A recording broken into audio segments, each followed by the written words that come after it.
Okay, so how does one author write a book about cats, then a gritty business memoir, and a guide to wedding dresses? Today we're going to dive into the sprawling, eclectic world of George Hatcher to find the one single thread that ties all of his incredibly diverse work together. All right, let's start here. We've got this, a beautifully illustrated book simply titled Cats. It's filled with fascinating facts about all sorts of different breeds. It seems simple enough, right? Okay, now do a complete 180. On the total flip side, we have Billion Dollar Rainmaker. This is a memoir about growing up in the competitive barrios of East LA. Hustling, chasing business, and just clawing your way to the top. And as if that wasn't enough, just to really mix things up, here's a book called Elegance in White. It's this visual journey through over 200 wedding gowns from different cultures all around the world. So, let's recap. Cats, high-stakes business, and wedding dresses. So that's the big question, isn't it? What on earth do these books have in common? How does one person write all of this? What is the secret connection here? Well, the answer is actually pretty simple, but also incredibly complex. It's the author himself. To get his books, you really have to get him. And believe me, his life has been one heck of a story. And here's the key that unlocks everything. Hatcher has been writing his own story for years in this multi-part autobiography called Pages of Passion. It's been described as raw and unapologetic. And honestly, it's like the Rosetta Stone for understanding his entire catalog. I mean, just look at this timeline from his memoirs. It gives you a sense of the sheer speed of his life. Moves to East LA when he's just 10. Gets married 3 times before he's even 20. He's navigating this world of gang members, gamblers, and powerful people. And then he builds his whole kingdom for himself, loses it, and has to start all over again. It's just constant, high-stakes reinvention. And this quote from his book, wow, it just hits the nail on the head.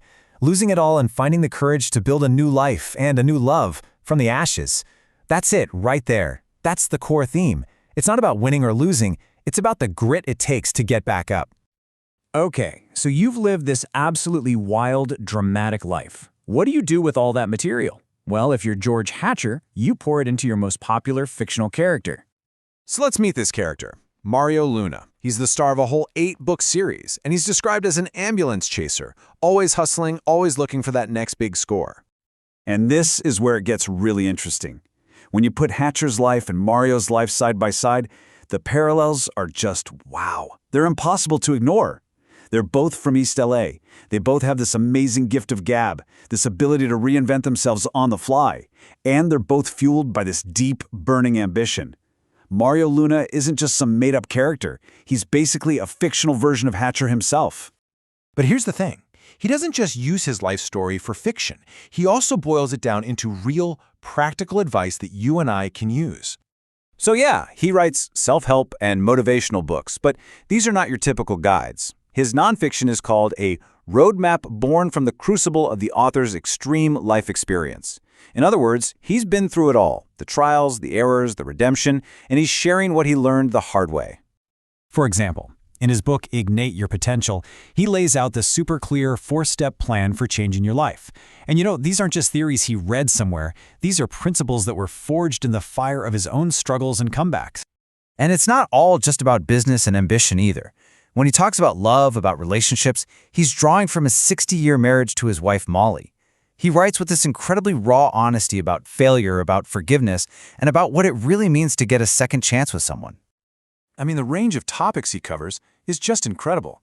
You've got everything from mastering that negative voice in your head to the real-world impact of drinking and how to find your way back. He talks about mindfulness, about appreciating the here and now. He even gets into the health benefits of a low-carb lifestyle. And every single piece of advice is rooted in his own life. All right, so let's circle back to where we started. We've connected his memoirs to his fiction and his fiction to his self-help books. But what about the rest? The crime novels, the sci-fi stuff, the books about AI art, and yeah, the cats. How do they fit in?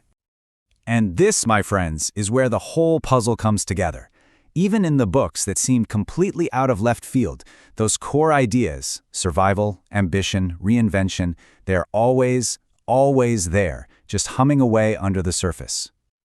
I mean, get a load of this. You've got a crime novel where the main character is a loving grandma who also happens to be a feared criminal boss.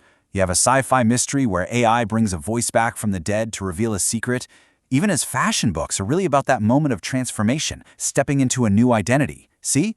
Every single one, in its own unique way, is exploring characters and ideas that break the mold and reinvent what's possible. So there it is. We found it.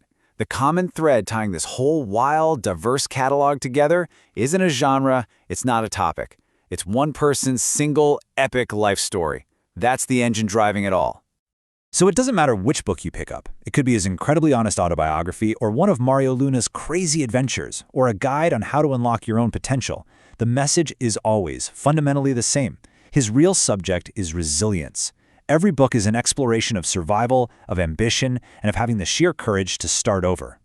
And that leaves us with one final, big-picture thought. When you step back and look at this entire body of work, all these different books, all born from one man's refusal to quit, you just have to ask, is George Hatcher's work, in all its fascinating, eclectic glory, the ultimate story of American reinvention?